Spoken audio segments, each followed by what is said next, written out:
자유한국당에서 6번째 대선 출마를 선언한 분입니다. 조경태 의원 전화로 연결해가지고 당내 상황 등을 좀 자세하게 좀 여쭤보겠습니다. 조 의원님 안녕하십니까? 네, 안녕하십니까. 조경태입니다. 예. 박근혜 전 대통령 탄핵 이후에 자유한국당의 모습이요. 저희들이 보기엔 정확하게 잘 인식이 안 되는데 일단 당의 입장은 어떻게 되는 겁니까? 네, 지금 일단은 당이 계속 반성하고 지금보다도 훨씬 더 많은 개혁을 해야 된다라고 보고 있고요. 그런 측면에서 그 한국당 당원들께서도 대체적으로 문제에 대한 인식을 하고 있는 것 같습니다. 아, 그렇다면 대선 출마한 이유 중에 하나도 이 부분이 포함이 되는 건가요? 저는 야당 시절부터 계속 준비를 해왔고 또한 그 시도를 해왔었습니다. 우리 대한민국의 정치가 바뀌어야 되고 또한 그 정치가 국민을 잘 먹고 잘 살 수 있도록 하는 비전을 제시하는 그런 긍정적인 힘을 저는 국민께 제공해야 된다는 그런 판단을 하고 있습니다. 그러면은 박근혜 전 대통령 탄핵 이후에 일부 친박 의원들이 보여준 행동에 대해서는 어떻게 평가를 하고 계시나요? 저는 법치주의 국가에 대한 인식을 우리는 좀 다 같이 가졌으면 좋겠다라고 생각을 하거든요. 저는 그 헌재의 결정은 법치국가의 그 최후의 보류이고 또 선택이라고 보고 있습니다. 개인적으로는 다소 억울한 측면이 있더라도 저는 수용하는 그런 자세를 보여야 됨에도 불구하고 그러지 못한 부분이 좀 아쉽다라는 생각을 하게 되죠. 그 부분에는 박 전 대통령까지도 포함이 되는 건가요? 저는 그 대통령 박근혜는 탄핵됐지만 또 한편으로는 또 정치인 박근혜로서 그 행보에 대해서는 본인의 생각이 있으실 거라고 보고 있고요. 다만 이러한 모습들이 국민적 통합에 어떠한 도움이 될지에 대해서는 저는 우려스러운 대목입니다. 그러면 대선 주자로서 이런 친박들 세력이라고 할까요? 이 친박들에 대해서도 어떤 구체적으로 이렇게 하겠다라는 보관이라든가 그런 것이 갖고 계신가요? 지금은 지금 한국 정치의 폐단이라고 하는 것은 결국은 패권 문화하지 않겠습니까? 야당도 그런 패권화된 세력들이 있고 그리고 지금은 한국당도 여당이라고 하기에는 어려운 그런 상황입니다만 한국당 내에도 그런 패권 문화, 패권화된 그런 조직이 있다면 이러한 패권화된 조직은 우리 사회에 결코 도움이 되지 않는다라고 보고 있고요. 만약에 제가 대통령 후보 또는 대통령이 된다면은 저는 이러한 모든 어떤 분열적 형태를 다 포용해서 좀 더 변화된 그런 정치의 형태, 정치의 발전에 좀 기여하고자 합니다. 포용을 해서 기여를 하겠다는 말씀이신가요? 그러니까 지금까지 이 정치에 대해서 좀 잘못 인식된 그런 부분들이 많이 있고 한 개인에 대해서 줄서기를 강요받고 또 줄서기를 하지 않으면은 공천을 받을 수 없는 그런 게 우리나라의 지금 정치의 큰 폐단이라고 보고 있거든요. 이런 부분은 지금 한국당에만 있는 것이 아니라 야당에도 저는 있다고 저는 판단을 합니다. 그래서 한국 정치가 바뀌기 위해서는 반드시 패권 정치, 패권 세력에 대한 문제점들이 저는 청산 내지는 변화해야 된다라고 보고 있습니다. 지금 한국당 내에서 조 의원님이 6번째고 지금 대선 주자 한 10여 명 정도 거론을 하고 있는데 일각에서 곱지 않은 시선도 있습니다. 왜 이렇게 많은 후보들이 난립을 하고 있다고 보세요? 저는 지금 한국당에 유력한 후보가 있다면은 아마도 이렇게 난립하지는 않을 거라고 저는 보고 있고요. 다만 정치인은 자신의 어떤 선택을 저는 하기 위해서 끊임없는 노력을 할 수밖에 없다라고 보고 있고요. 또한 정치인들의 선택에 대해서는 저는 존중해야 된다라고 보고 있고요. 그리고 정치는 또 정당은 국민과의 끊임없는 소통을 통해서 국민의 목소리를 잘 담아내는 그런 노력도 좀 해야 된다, 병행해야 된다라고 보고 있습니다. 알겠습니다. 마지막으로요. 대선 주자로서 가장 최우선에서 둘 사안은 어떤 겁니까? 저는 크게 두 가지로 보고 있습니다. 하나는 정치 개혁이고요. 또 하나는 민생 개혁입니다. 정치 개혁은 우리나라의 국회의원 숫자가 너무 많기 때문에 비례대표제를 폐지하고 지역구 의원 정수를 좀 축소함으로써 저는 237명 정도면은 우리나라의 현실에 맞겠다라고 생각을 합니다. 300명의 국회의원 수를 237명으로 좀 줄이는 그런 어떤 정치 개혁을 저는 좀 해보고 싶고요. 또한 민생 개혁의 대표적인 것이 주거 문화입니다. 많은 젊은이들, 많은 청년들과 얘기를 하면은 집 걱정 때문에 집값 때문에 결혼을 포기하는 사례가 많이 있거든요. 따라서 1인, 2인 가구를 위한 임대 아파트, 국민 임대 아파트를 좀 대폭 늘려서 집 걱정 없는 대한민국을 만들어 나가는 것이 저의 주요 공약 중에 하나라고 보시면 되겠습니다. 알겠습니다. 오늘 말씀 고맙습니다, 조 의원님. 네, 고맙습니다. 친박의 김진태 의원 출마하고 6번째 출마를 했는데 글쎄요. 박 전 대통령의 정치적인 기반이 이제 TK 대구 경북이라고 할 수 있는데 그쪽의 민심도 좀 궁금을 합니다. 이번 현상을 보는 시각이요. 그 내용도 한번 보겠습니다.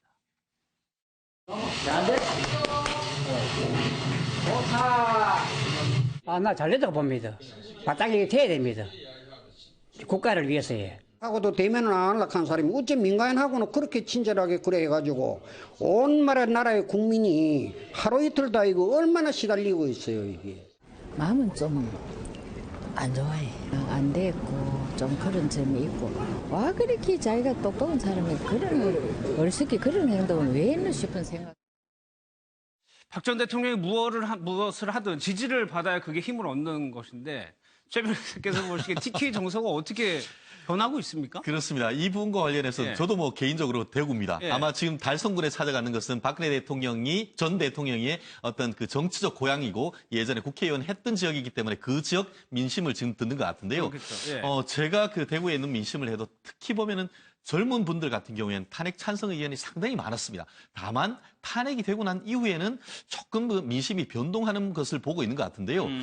최근에 지금 보니까 TBC하고 매일신문 대구에 있는 지역지에서 대구 경북 지역에 한 1,366명을 상대로 여론조사를 했더니만 탄핵을 찬성하느냐 반대하느냐 했더니만 탄핵에 동의하지 못한다는 취지가 한 51%. 51%요? 그리고 탄핵을 수용한다는 것이 한 45% 정도 해서 약간 역전돼서 이 박근혜 대통령 탄핵 이후에는 조금 더 탄핵에 대해 좀 비판적인 견해가 조금 늘고 하나 흥미로운 거예요. 그럼 대통령 누가 돼야 되냐 했더니만 황교안 총리 권한 대행이 32%, 문재인 대표가 한 15% 됐는데 양자구도 하면 누가 해야 되냐 했더니만 황교안 권한 대행이 돼야 된다는 것이 한 58% 정도 나오는데 결국 지금 최근에 탄핵 이후 같은 경우에는 탄핵 전만 해도 사실은 탄핵돼야 된다는 의견이 훨씬 더 사실 높았던 것 같습니다. 그런데 탄핵된 이후에는 약간 미묘한 어떤 여론의 변화가 있고 아마 그러한 여론의 변화를 정치인들이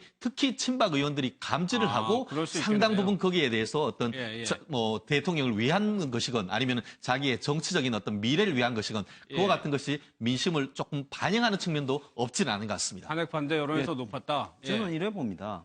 박 대통령이요. 이번 탄핵을 수용하고요.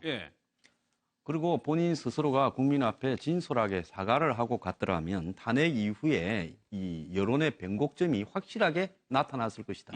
실제로 여론조사 전문가들도 그런 정면들을 상당히 내다보고 있었습니다. 그런데 이번 주 들어서 모르겠습니다. TK 지역이야 어떤 그런 부분이 있는지 몰라도요. 그런 부분에 크게 변화가 일어나지 않고 지금 이 문재인 후보 등의 야권 후보의 우세가 지속되고 있고 정당 지지율은 자유한국당이나 바른정당이 더 가라앉고 있는 부분은요. 지금 이 박 전 대통령이 불복하고 또 이 친박을 중심으로 정치 세력화를 하겠다라는 이 부분 속에서요. 저는 박 전 대통령만 잘못한 것이 아니라고 보고 있습니다. 박 전 대통령이 저렇게 되는 과정까지 아까 나왔던 이정현 대표 요즘 사라진 문고리 3인방 중에 한 명은 구치소에 있지만 2명은 지금 사라졌지 않습니까? 예, 예. 이런 사람들이 전부가 다 박 대통령이 그렇게 침몰하는데 일조를 했던 사람이라고 봅니다. 예. 특히 정유라 말 문제를 가지고 그때 새누리당 의원 8명이 질의를 하지 않았습니까? 이 사람들 다 어디 갔습니까? 그런데 지금 이런 어떤 불복을 통해서요. 나중에 자신들은 TK를 기반으로 해서 박 대통령 지지율 10에서 15% 사이를 어떻게 뭉쳐서 정치를 재개해보자 생각할지 모르겠지만은 전체 보수 진영을요. 선거도 해보지도 않고 겸열되게 침몰시키고 있는 장본인들이라고 생각합니다. 매우 우려스러운 상황이 벌어지고 있다. 문재인 후보가요. 설사 당선이 되더라도 이렇게 비슷하게 가서 견제가 되어서 문 후보 스스로도 여러 가지 검증이 되고 또 이 정책도 좀 수정하고 하는 이런 부분이 돼야 되는데요. 이제는 이 보수 진영 전체에서 보수 진영이 어떻게 해볼까라는 이런 생각보다도 지더라도 우리가 진당에 문고리라도 잡고 당권이라도 잡고 가자. 또 이 진야당들 중에서 그중에 우리가 1당이라도 하자. 그 당에서 우리가 패권, 즉 당권이라도 누리자. 이런 쪽으로 가고 있다라는 생각이 지금 들고 있습니다. 이런 부분은요. 탄핵에도 불구하고 여론에 전혀 영향을 못 미치는 상태로 끌고 가고 있는 겁니다. 예. 사저 앞에서 이제 집회가 계속되면서 주민들의 고통도 좀 심해지는 것 같은데 그 영상을 보고요. 좀 다른 주제로 넘어가겠습니다. 언론에 위한 근거 없는 선동과 모략으로 박 대통령의 개인의 기본권이 심각하게 유린된 점을 다시 한번 규탄하며 이 시간 이후 이러한 책동이 있을 시 전면적 선포, 선전포고를 하기 위해 이 자리에 모였음을 선언한다.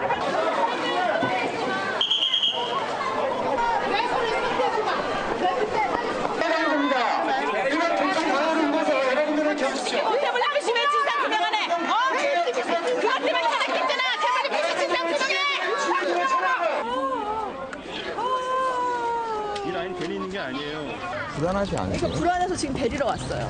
저희 애가 혼자 다니는데 지금은 너무 제가 불안해서 아침에도 데려다 주고 오후에도 또 지금 데리러 나온 거예요. 엄마들이 다 와서 데리고 오고 사실 엄마들은 굉장히 걱정스럽고.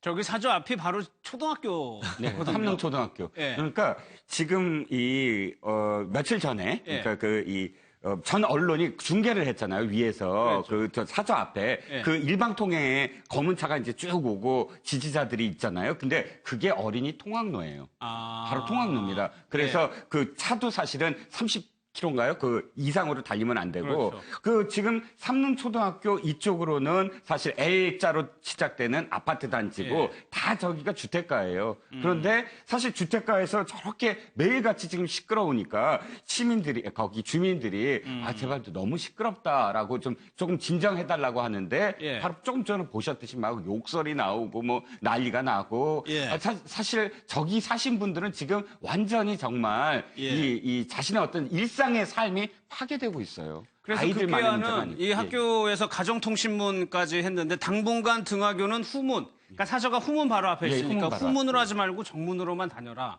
부모님들도 걱정이 되니까 데리러 나왔다고. 그럼요. 지금 아까 사실 저 화면에서 왜 그 결사대 얘기 나오죠?